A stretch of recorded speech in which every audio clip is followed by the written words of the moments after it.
Նիկոլ Փաշինյանը մեկ օրյա աշխատանքային այցով մեկնել է Չեխիա GLOBSEC 2025 ֆորումին մասնակցելու նպատակով։ Վարչապետը կմասնակցի օգտագործելով պահը հարևանների հետ երկարատև գործընկերություն կերտելու համար պանելային քննարկմանը, ինչպես նաև որպես բանախոս հանդես կգա Հայաստանը փոփոխվող աշխարհում քննարկմանը։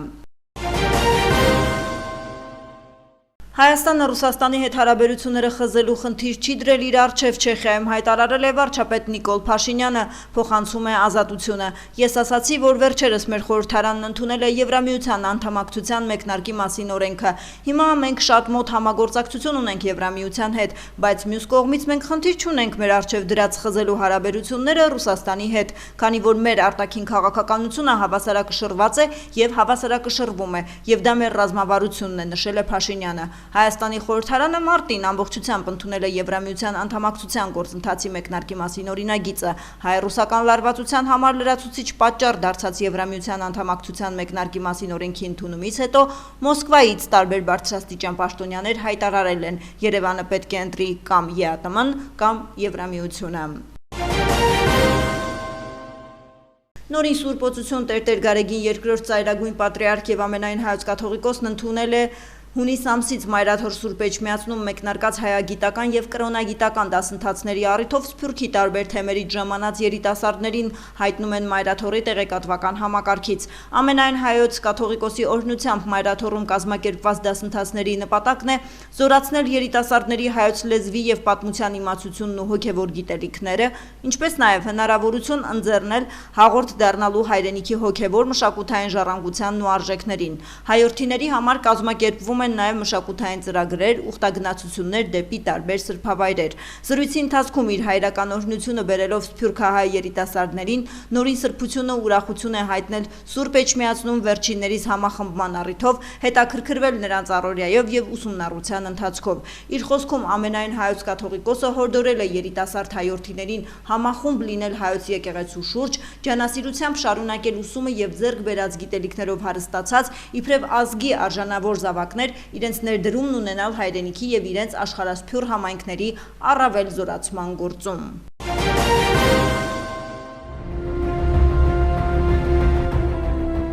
Օրերս Տարտուի փողոցի երկրորդ շենքի հարակից տարածքում կատարվել են ապօրինի ցանկապատումների քանդման, սանմաքրման, ասֆալտապատման ծավալուն աշխատանքներ։ Բազմաբնակարան շենքի բնակիչները Աբովյանի համայնքապետարան դիմել էին բակային տարածքի ասֆալտապատման խնդրանքով, անձրևաջրերի ներթափանցումը շենք կանխելու համար։ Հաշվի առնելով խնդրահարույց վիճակն ու բնակիչների դիմում խնդրանքը, Տարտուի երկրորդ շենքի բակային տարածքում եւ հարակից մայթերում կատարվել են ասֆալտապատման աշխատանքներ շուրջ 730 քառակուսի մետր մակերեսով։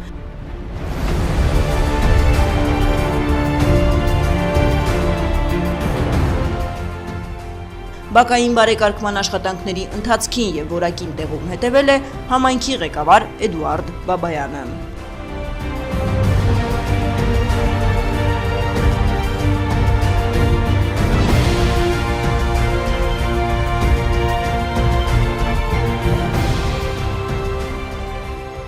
Աբովյան համայնքում շարունակվում են բակային բարեկարգումները։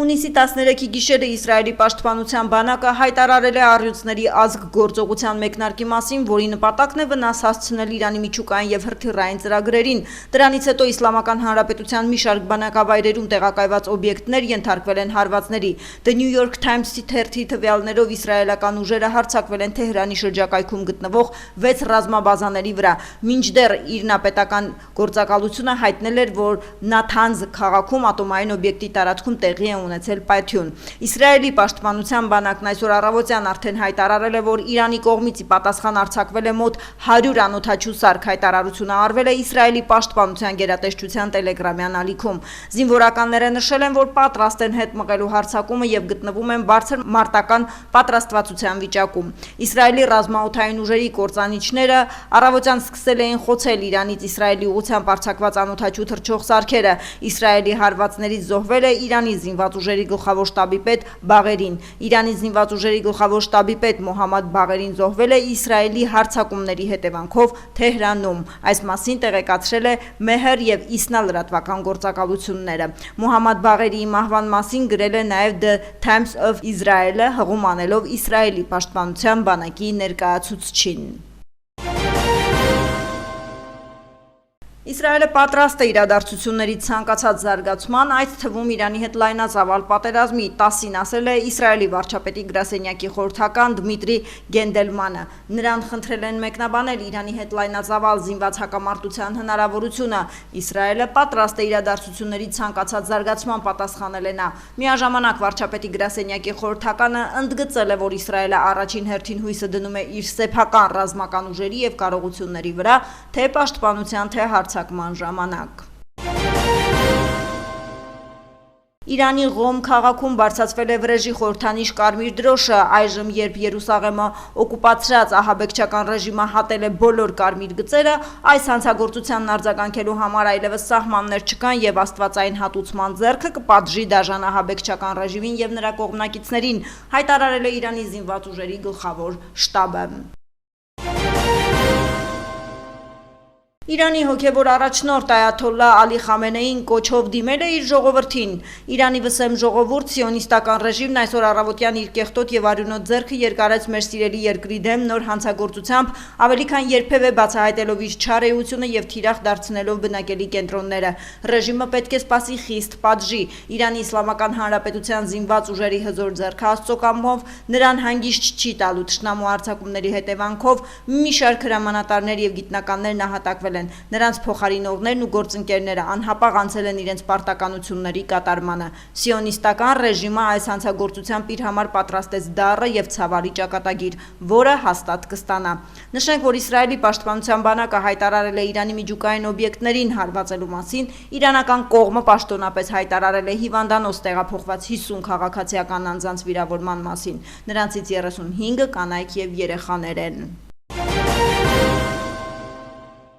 Իրանի դեմ միակողմանի հարձակումը խորապես մտահոգիչ է, տեղի ունենալով հատկապես բանակցությունների հաջորդ փուլից առաջ, այն վերջ է դնում խաղաղ ջանքերին, ինչպես նաև տարածաշրջանային կայունությանն ու համաշխարհային խաղաղությանը, հայտարարել է Հայաստանի Հանրապետության արտգործնախարարությունը։ Մենք դատապարտում ենք նման գործողությունները եւ կոչ ենք անում անհապաղ դադարեցնել ռազմական գործողությունները եւ պահպանել միջազգային իրավունքը, նշված է տարածված հայտարարության մեջ։ Երևանը դատապարտում է Իսրայելի վերջին հարձակումն Իրանի վրա։ Չեխիայում Գլոբսեկ 2025 ֆորումի ընթացքում հայտարարել է Հայաստանի վարչապետ Նիկոլ Փաշինյանը նախքան կանրադառնար Եվրամիությանն անդամակցելու մասին հարցին, եւ դա հարցականի տակ է դնում այն փխրուն կայունությունը, որն ունենք մենք տարածաշրջանում, եւ մենք շատ մտահոգ ենք, ընդգծել է Նիկոլ Փաշինյանը։ Իսրայելի կողմից Իրանի վրա հարձակումը վերջինիս տարածքային ամբողջականության նկատմամբ ոտնձգություն է, որը բացասական ազդեցություն է ունենալու տարածաշրջանում։ Այս մասին գտնելով կայունություն անկայուն աշխարհում խորագիրը կրող APRI 2025 համաժողովում պանելային քննարկման ժամանակ հայտարարել է Հայաստանի անվտանգության խորհրդի քարտուղար Արմեն Գրիգորյանը, անդրադառնալով Իսրայելի եւ Իրանի միջև ռազմական էսկալացիային։ Անվտանգության խորհրդի քարտուղարը խոսելով այդ էսկալացիայի պայմաններում Հայաստանի վարքագծի մասին նշել է, որ Երևանը բնականաբար դեռևս որոշ ժամանակ առաջ սկսել է նախապատրաստվել եւ քննարկել է բոլոր հնարավոր սցենարները։ Նրա խոսքով ցանկացած էսկալացիա տարածաշրջանում հանգեցնում է անկայունության եւ դրանում որևէ դրական բան չի կարող լինել։ Սա Իրանի տարածքային ամբողջականության նկատմամբ ոտնձգություն է, որը բնականաբար բացասական ազդեցություն է ունենալու տարածաշրջանում։ Մենք հուսով ենք, որ հնարավոր կլինի հնարավորինս շուտ խաղաղ ճանապարհով կարգավորել այդ հարցերը, շեշտել է անվտանգության խորհրդի քարտուղարը։ Բաքվում վայրեջք կատարած ինքնաթիռներում հայեր կան։ Սպուտնիկի փոխանցմամբ Ռուսաստանի Դաշնության հայերի միությունը դիմել է Հայաստանի Հանրապետության եւ Ռուսաստանի Դաշնության արտաքին գործերի նախարարներին։ Արա Աբրահամյանը խնդրել է անել ամեն ինչ ապահովելու այն հայերի անվտանգությունը, որոնք հայտնվել են Բաքվում հարկադիր վայրեջքների պատճառով։ Իրանի, Իրաքի եւ Իսրայելի օդային տարածքում սահմանված սահմանափակումների պատճառով հունիսի 13-ի առավոտյան Բաքվում վայրեջք է կատարել ավելի քան 10 ինքնաթիռ։ Դրանց թվում են Մոսկվայից, Մինսկից, Կազանից եւ այլ երկրներից Դուբայ չվերթները։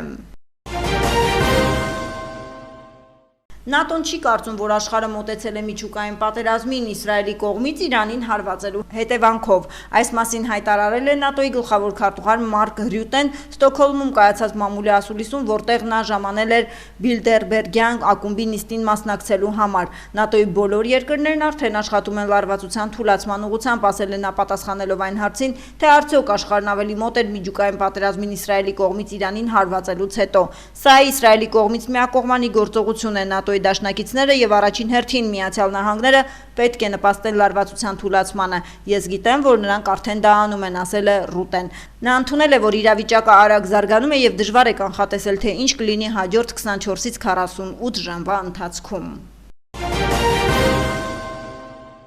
Աբովյան քաղաքի շախմատի դպրոցում անցկացվել է Հայաստանի դպրոցականների շախմատի 19-րդ օլիմպիադայի մարզային փուլը։ Օլիմպիադայի նպատակն է նպաստել շախմատի մասսայականացմանը Հայաստանում եւ զարգացնել դպրոցականների շախմատային հմտություններն ու գիտելիքները։ Աբովյան քաղաքի շախմատի դպրոցում կայացած մարզային փուլին մասնակցել են Կոտայքի մարզի համայնքներից 5 հաղթող դպրոցներ, որոնք պարգևատրվել են Օլիմպիադայի աջակից Հայկական բարեգործական ընդհանուր միության կողմից։ Մրցաշարի արդյունքում 5-րդ տեղում Չարենցավանի թիվ 3 հիմնական դպրոցն է, 4-րդ տեղում Նորհաչնի թիվ 1 հիմնական դպրոցը։ Մրցանակային առաջատար տեղերը բաշխվել են հետևյալ կերպ. 3-րդ մրցանակային տեղ Աբովյան քաղաքի թիվ 2 հիմնական դպրոց, 2-րդ մրցանակային տեղ Հրազդանի թիվ 11 հիմնական դպրոց, առաջին մրցանակային տեղ Աբովյան քաղաքի թիվ 10 հիմնական դպրոց։ Հաղթող թիմերը աշնանը կմասնակցեն Երևանում կայանալիք Հայաստանի դպրոցականների շախմատի 19-րդ օլիմպիադայի հանրապետական փուլին։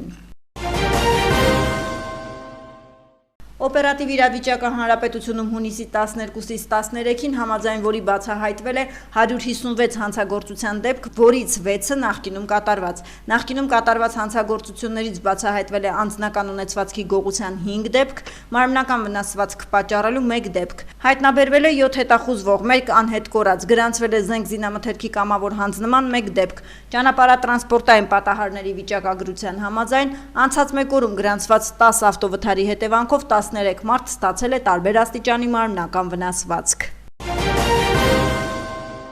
Համայնքային ոստիկանության Չարենցավանի բաժնի ծառայողները հունիսի 10-ին Գանգրահեր տղայի այգու տարածքում նկատել են կայանված Տեսլա մագնիշի սև ավտոմեքենայի հետնամասում կանգնած մի տղամարդու, որն իրենց տեսնելով խոտերի մեջ է նետել ձեռքին եղած փաթեթը։ Ոստիկաններն անմիջապես մոտեցել են։ Տղամարդու նետածը կպչուն ժապավենով փաթեթավորված պոլիէթիլենային տոպրակ էր, որը ենթադրաբար լցված էր թմրանյութով։ Տարածքը վերցվեց հսկողության տակ, իսկ հետագա գործողություններով ոստիկանների ենթադրությունը հաստատվեց։ Չարենցավանի քննչական բաժնում նախաձեռնվեց քրեական վարույթ։ Կասկածելի վարք դրսևորած Գեղարքունիքի մարզի բնակիչ 24-ամյա երիտասարդը ձերբակալվեց, իսկ նրա նետած տոպրակում հայտնաբերվեց կպչուն ժապավենով 60 փաթեթ լցված թմրամիջոցի նմանվող բուսական ծագման կիսակոշ զանգվածներով։ Դրանց ընդհանուր քաշը 125 գրամ էր։ Նշանակվել է փորձաքննություն։ 24-ամյա երիտասարդը տեղափոխվել է ձերբակալվածների պահմանվայր, իսկ նրա վարած Տեսլան պահպանվող հատուկ տարածք։ Հանգամանքները նախաքննության պարզվում են։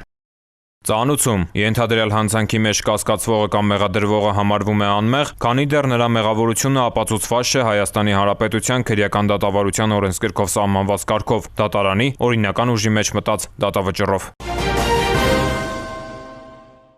Հունիսի 9-ին ժամը 21:20-ին համայնքային ոստիկանության Զվարթնոց օդանավակայանի բաժնում հաղորդում տված օտարերկրացի կինը հայտնել է, որ օդանավակայանի տարածքից գողացել են պայուսակը, որի մեջ դյուրակիր, համակարգիչ, բջջային հեռախոս, 500 եվրո, $600 եւ այլ իրեր կային։ Օդանավակայանի ոստիկանները պարզել են, որ գողությունը կատարել է Չարենցավանի բնակիչ 48-ամյա տղամարդը։ Բացատրական աշխատանքի արդյունքում նա ներկայացել է բաժին։ Գողոնը հայտնաբերվել է, կազմված փաստաթղթերը ներկայացվել են նախաքննական մարմին։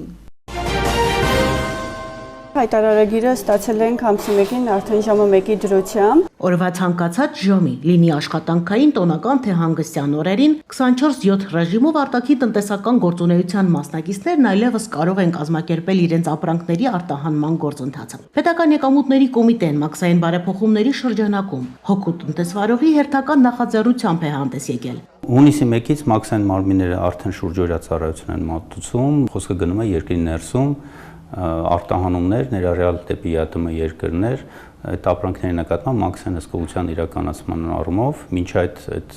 գործընթացները իրականացվել են միայն աշխատանքային օրերին երկրի ներսում 9-ից 6-ը։ Հունիսի 1-ից Հայաստանի Հանրապետությունից այդ թվում դեպի ԵԱՏՄ անդամ երկրներ արտահանվող ապրանքների շուրջօրյա ռեժիմով մաքսային սպասարկումը Երևանում առայժմ իրականացվում է միայն Urban Logistics Service Terminal եւ Վալենսա ժամանակավոր պահպանման պահեստներում, Լոռու մարզում, Վանաձորում գործող մաքսային հսկողության գոտում, իսկ Տավուշի մարզում Բագրատաշենի անցման կետերի մոտակայքում գտնվող Այրումում տեղակայված Դամուար գրուպ ժամանակավոր պահպանման պահեստում։ Այս վետ երկրի ներսում կատարվող արտահանումները 24/7 ռեժիմով սպասարկվել են թե փաստաթղթային հսկողությունը, թե բեռի զննումն ու բաց թողումը։ Ժամանակավոր պահպանման պահեստներից առանց ժամային սահմանափակումների կիրականացվեն արտահանման ամբողջ գործընթացը։ Հիշեցնենք, որ մինչ այս բարեփոխումը երկրի ներսում արտահանման գործընթացը սպասարկվում էր միայն աշխատանքային օրերին եւ միայն աշխատանքային ժամերին, իսկ ոչ աշխատանքային օրերին եւ ժամերին արտահանման ձևակերպումները կարող էին իրականացվել միայն պետական սահմանի անցման կետերում, ինչն իր հերթին անցման կետերում հանգեցնում էր լրացուցիչ ծանրաբեռնվածության եւ հերթերի։ Այժմ բարեփոխման արդյունքում երկրի ներսում բարձրացվել եւ հեշտացվել է արտահանման գործընթացը։ Բավական կարագացնի մաքսային եւ հայտարարատուի համար ժամանակը կկարճանա աշխատանքի վրա օգտագործող բավականին կարագացնի ընդհանուր աշխատանքը արտահանման համակարգի մեջ։ Աշխատանքներն առավել արդյունավետ կազմակերպելու նպատակով անհրաժեշտ է, որպեսզի տնտեսվարողները միաժամանակ ներկայացնեն բոլոր փաստաթղթերը։ Հորդորում ենք մեր քաղաքացիներին եւ տնտեսվարողներին արտահանումների հայտագիրը ներկայացնելուց գցել բոլոր անհրաժեշտ փաստաթղթերը, որոնք մաքսային հսկողության համար անհրաժեշտ են, ներառյալ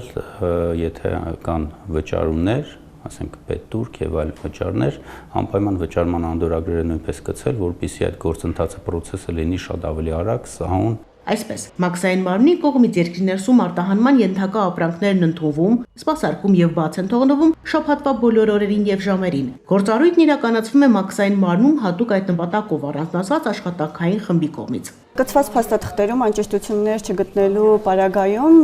փաստաթղթային հսկողությունը ավարտված ենք համարում, որից հետո արդեն պահեստից ապրանքները կարող են բաց թողնվել։ Իսկ արտահանումների ձևակերպումները հնարավորինս երկրի ներսում իրականացնելու դեպքում տնտեսվարողները սահմանային անցման կետերում կխուսափեն հերթերից եւ սահմանահատումը կիրականացվի ավելի արագ։ Հորդորում ենք մեր տնտեսվարողներին արտահանման գործընթացը կազմակերպել երկրի ներսում ցամաքային անցման կետերում հերթերից կուտակումներից խուսափելու համար։ Ամբողջ փաստաթղթաշրջանառությունը ստեղ կազմակերպվի, բեռը բաց կթողնվի ժամանակավոր պահպանման պահեստից եւ սահուն առանց հերթերի կանցնեն անցման կետերը։ Հունիսի առաջին տասնօրյակում շուրջ 250 բեռնատար արդեն իսկ սպասարկվել է շուրջօրյա։ Տեղական արտադրողները հիմնականում արտահանել են մրգեր, բանջարեղեն, ծաղիկներ, գազավորված ըմպելիքներ եւ այլ ապրանքներ։